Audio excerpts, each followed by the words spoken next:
You know what they say about Valentine's Day gifts. Some people get chocolates, some get flowers, some get romantic dinners at overpriced restaurants. Me, I got dumped in a nursing home by my own daughter like yesterday's garbage. But here's the thing about underestimating a 70-year-old Navy veteran who spent 25 years in military intelligence.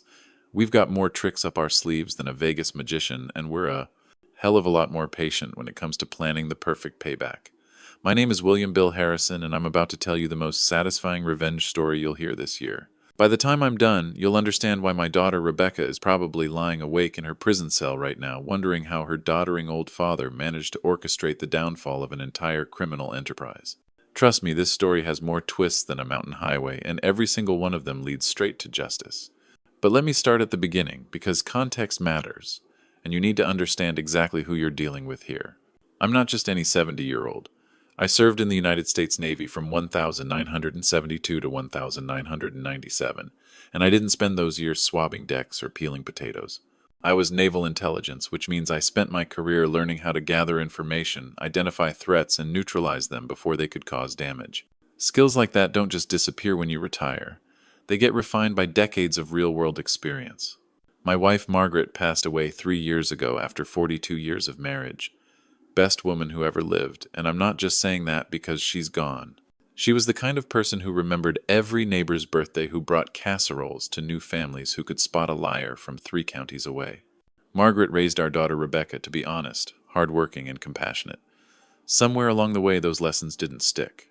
Rebecca married Derek Hoffman in 2018, and that's when things started going downhill. Derek's the kind of man who treats every human interaction like a business transaction. He's got dead eyes behind expensive glasses, drives a BMW he can't afford, and runs a coffee shop that's been hemorrhaging money since the day it opened. The man couldn't pour water out of a boot if the instructions were written on the heel, but he's convinced he's the next Howard Schultz. After Margaret died, I noticed Rebecca and Derek visiting more often.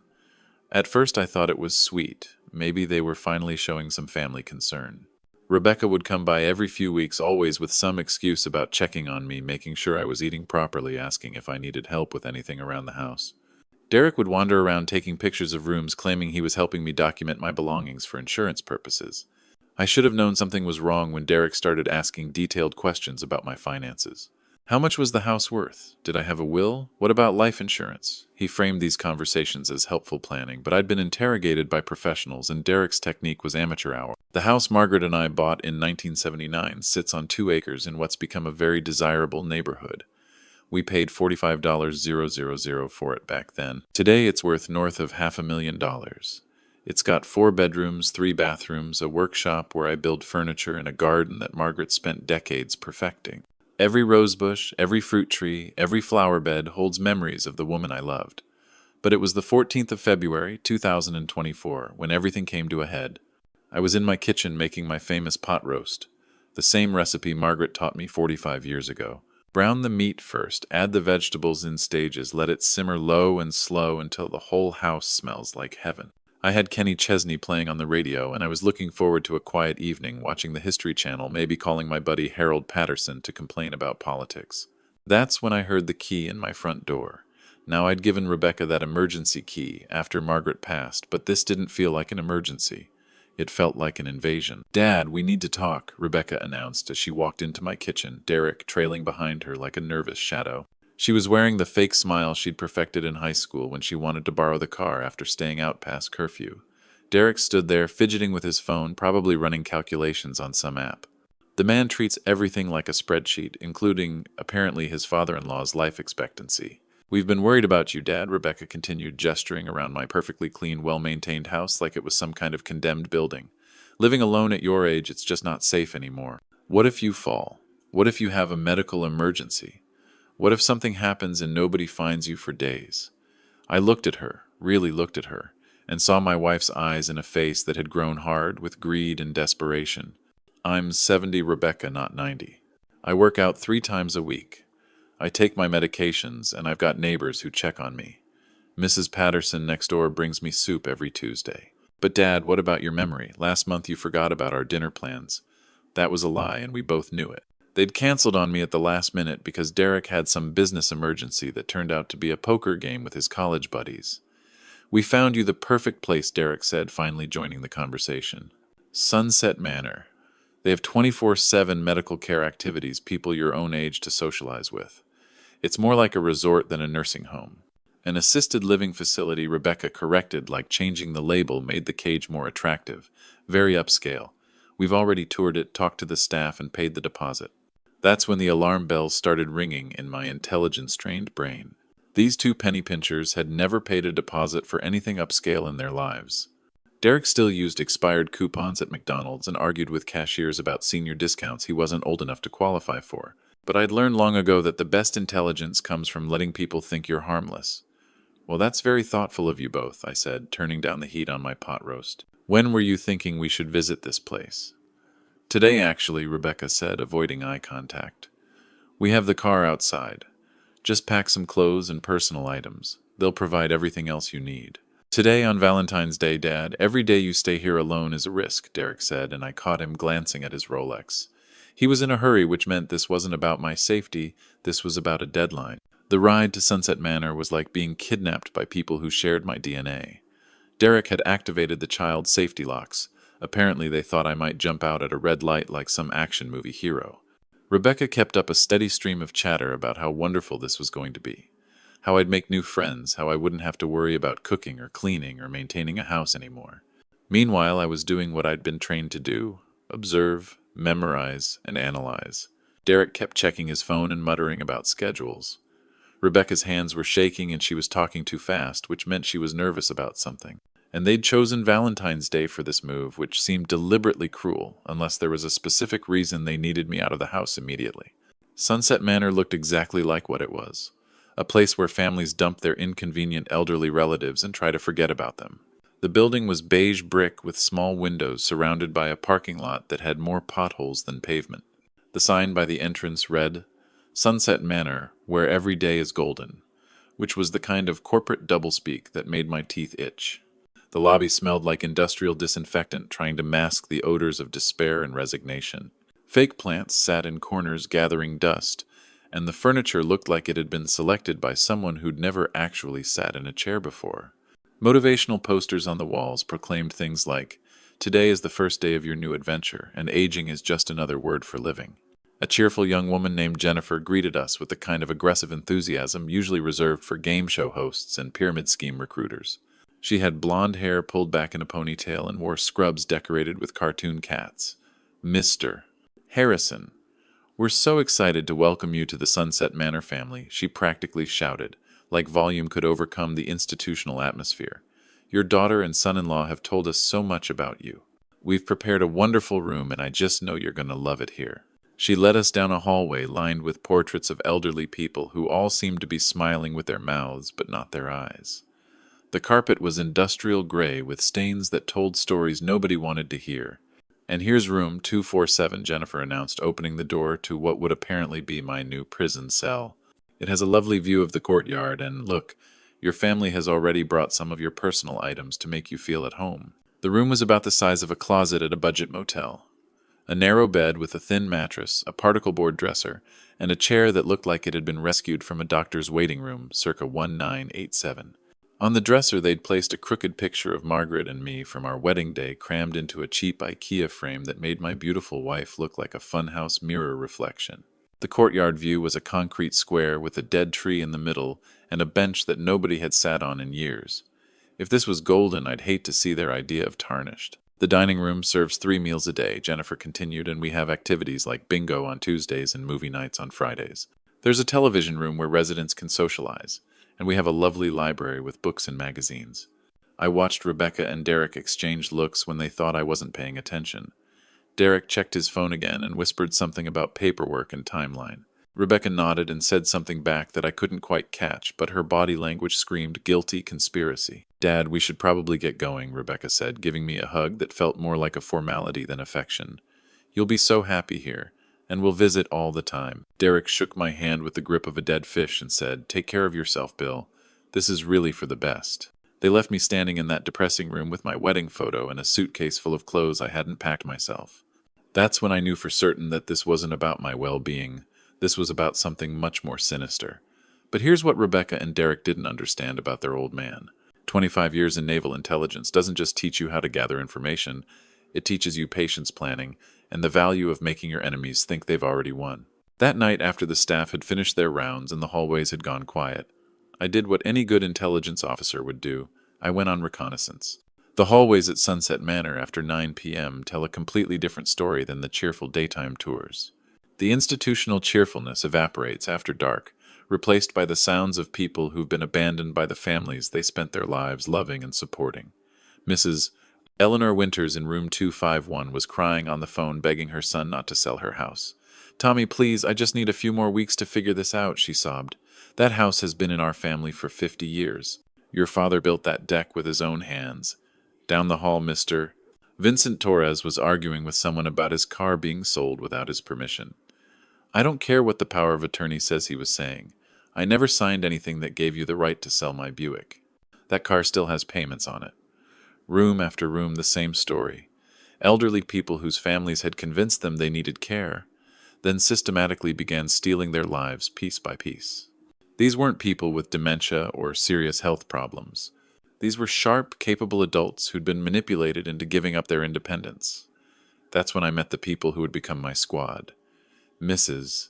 Dorothy Chen in room 253 had been a newspaper reporter for the Seattle Times for 40 years, before her daughter Patricia convinced her that her occasional forgetfulness was early-stage dementia. Dorothy's mind was sharper than most people half her age, and she'd been documenting everything that happened at Sunset Manor in a notebook she kept hidden under her mattress. "They told Patricia I was becoming confused about my medications," Dorothy explained when I introduced myself. "One time I took my blood pressure pill twice by accident, and suddenly I'm incompetent to live alone. Patricia had me in here within a week, and my house was on the market within a month." Mr. Franklin Rodriguez in room 249 had run IT for Microsoft for 30 years before his son Carlos decided the family needed his inheritance more than Franklin needed his freedom. Franklin still had the technical skills to hack into any computer system, and he'd been using the facility's public computer to monitor his son's activities. Carlos thought he was clever setting up online banking and having my social security checks deposited into accounts he controls, Franklin told me. But he doesn't know that I helped design some of the security systems he's trying to work around. I've been tracking every transaction, every forged signature, every fraudulent document. And then there was Professor Marcus Thompson in room 255, a former criminal defense attorney whose nephew Trevor had forged power of attorney documents to gain control of his substantial assets. Marcus might have been 78 years old, but his legal mind was still razor sharp. "The beautiful thing about elder abuse," Marcus said with bitter irony, "is that it's usually committed by people who are too greedy to be smart about it. They leave digital trails, paper trails, and witness trails that any first-year law student could follow to a conviction." We started meeting in the facility's library after hours, calling ourselves the Gray Ghost Brigade. Dorothy would gather intelligence using her journalism contacts and investigative skills. Franklin would handle the digital forensics and electronic surveillance. Marcus would provide legal strategy and identify the criminal violations, and I would coordinate operations and plan our counterattack. Within 48 hours, Franklin had hacked into Derek's email account and found something that made my blood pressure spike high enough to trigger a medical emergency. Email chains between Derek and Rebecca going back 6 months, planning this entire operation like a military campaign. But that wasn't the most infuriating part. Derek had been corresponding with someone named Mr. Eric Paulson, the facility administrator, about something called expedited admissions and fast-track competency proceedings. The emails read like a criminal conspiracy handbook. Derek writing, "The old man's been asking questions about the house showings. We need to move faster." Rebecca responding, Eric says, "If we can get him admitted by Valentine's Day, he can expedite the incompetency hearing through his contact at the courthouse." Then Eric's response, which made me want to punch something. "My fee for expedited processing remains $5,000, same as the other 47 cases we've handled this year. Cash only half up front, half when the estate liquidation is complete. 47 cases. This son of a bitch had done this to 47 other families, and my daughter had paid him to add me to his list." Dorothy used her journalism contacts to investigate property records and found that my house was already listed for sale with Pinnacle Realty. The listing price was $380,000, which was roughly $200,000 below current market value. Quick sale, cash only, no inspections required. The listing agent was Derek's college roommate, which explained the below-market pricing and the urgency to close fast. Marcus walked me through the legal implications. The power of attorney documents Derek had been waving around were sophisticated forgeries, but forgeries nonetheless. They'd been using samples of my signature from Christmas cards, bank deposits, and insurance documents to practice.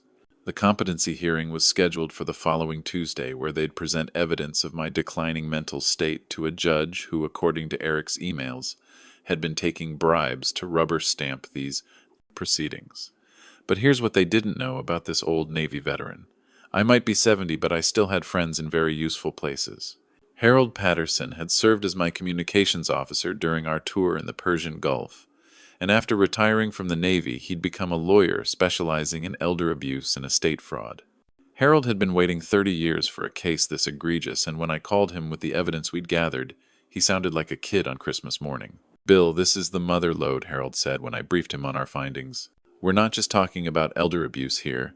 This is racketeering, conspiracy to commit fraud, forgery, bribery of public officials, and about a dozen other federal crimes.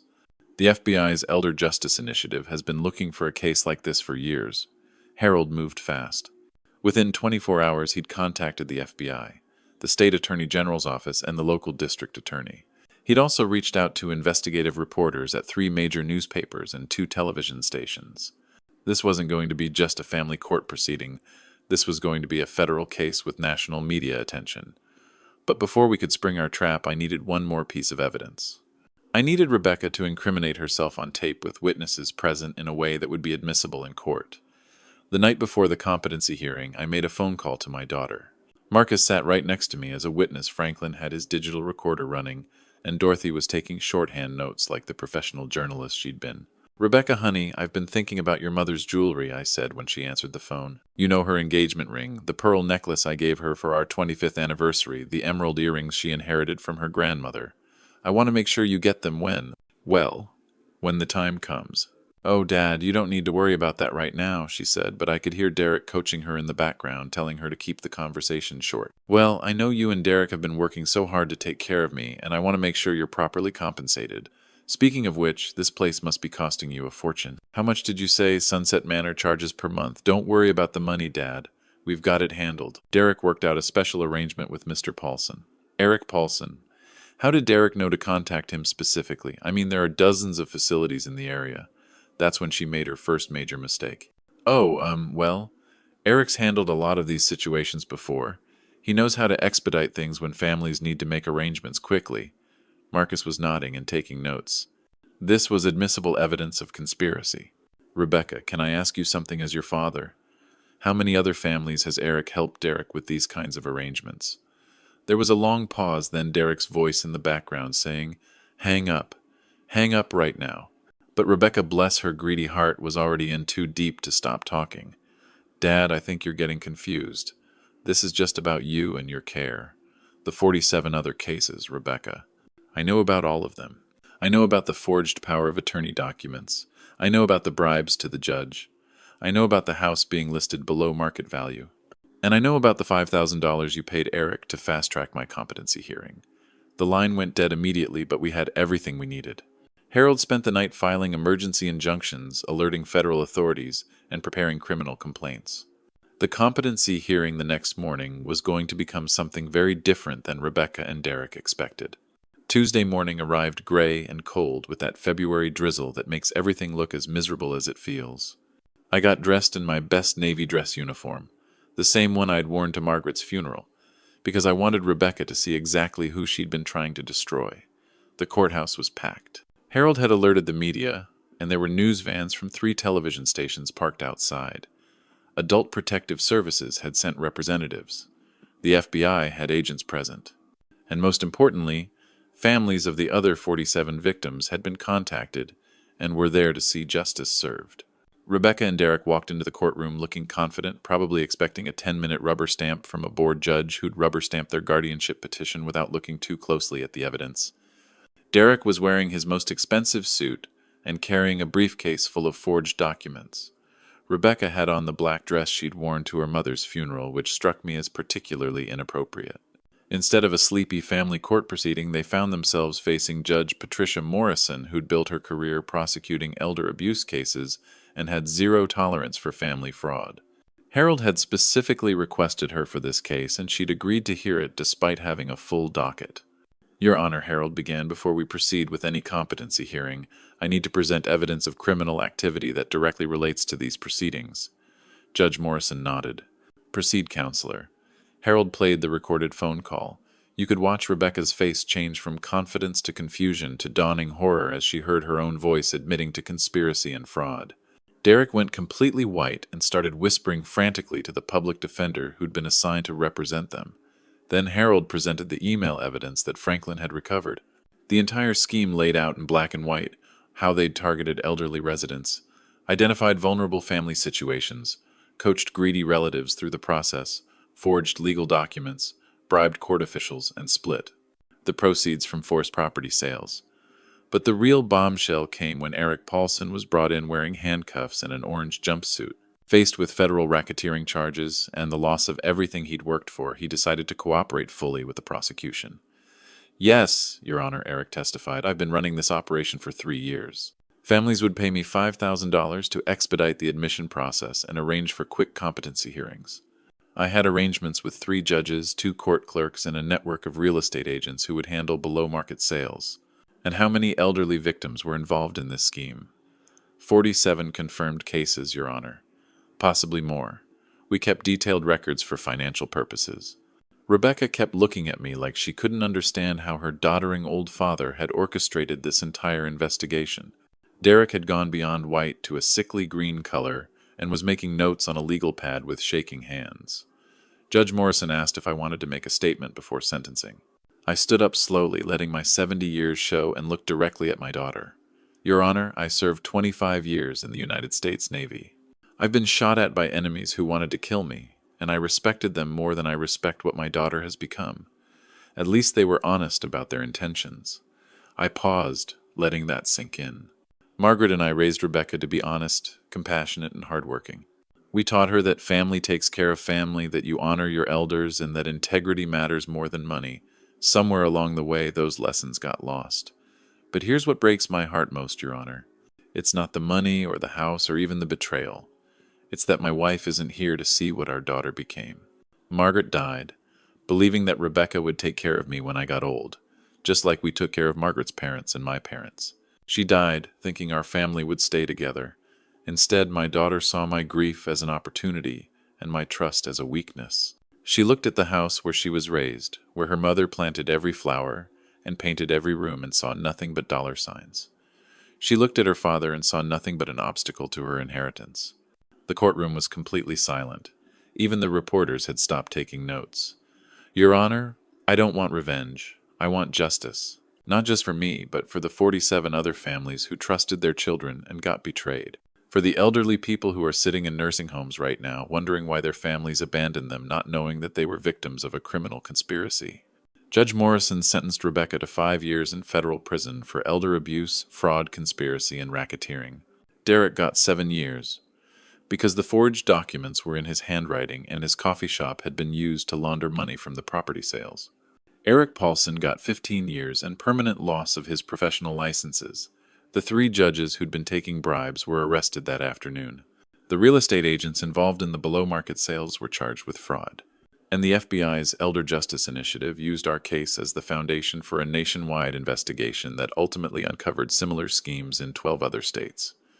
But here's my favorite part of this whole story. Remember the house that Derek had listed for $380,000 when all the legal dust settled and I got my property back? I had it properly appraised by 3 independent experts. Current market value $647,000. I sold it within a week for the full asking price to a young family with 2 kids who promised to take care of Margaret's garden. The husband was a veteran who'd served in Afghanistan and his wife was a teacher.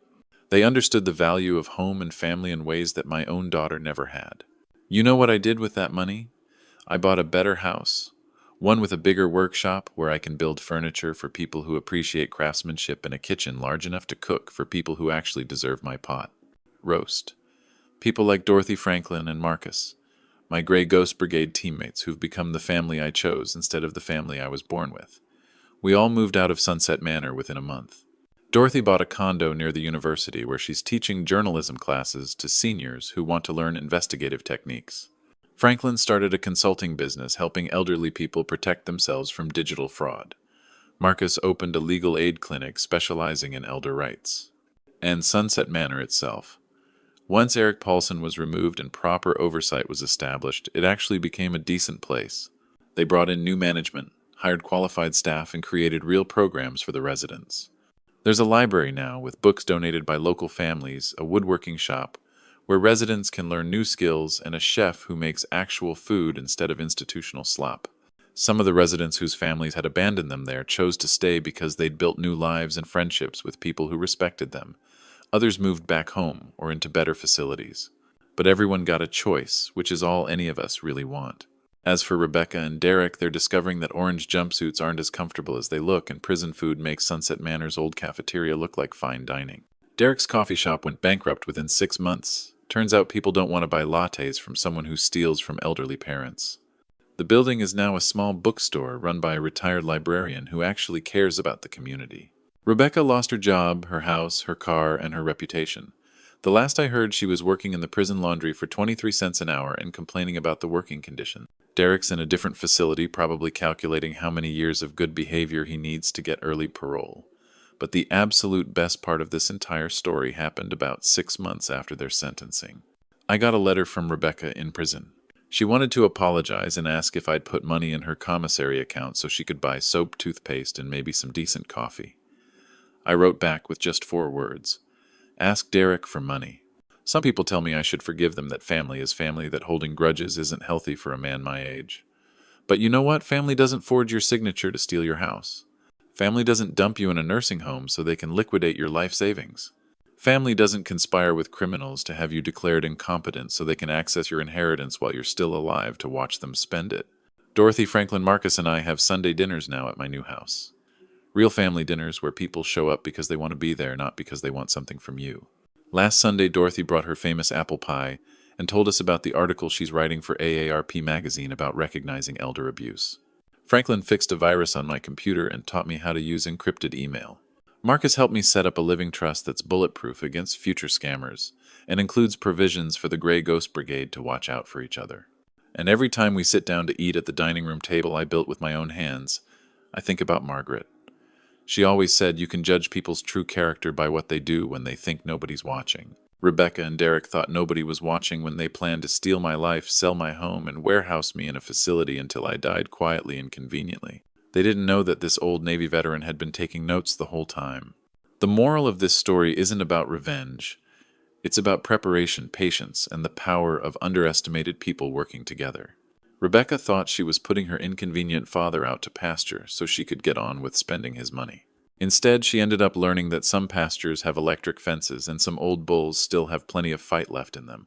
Now, if you'll excuse me, I need to check on tonight's pot roast. Dorothy and Franklin are coming over with their grandchildren, the family they've built with people who actually love them. We're going to teach the kids how to play chess and tell them stories about the importance of loyalty, integrity, and never underestimating someone just because they've got gray hair and reading glasses. Because the truth is, we've had 70 years to learn, observe, and understand how the world really works. We've seen enough liars to spot them from across the room, enough scammers to recognize their patterns, and enough betrayal to know the difference between family and people who just happen to share your DNA. Rebecca thought she could outsmart her old man. Instead, she learned that age comes with experience comes with wisdom, and wisdom comes with the patience to let your enemies destroy themselves while you document every mistake they make. And that, my friends, is worth more than all the inheritance money in the world.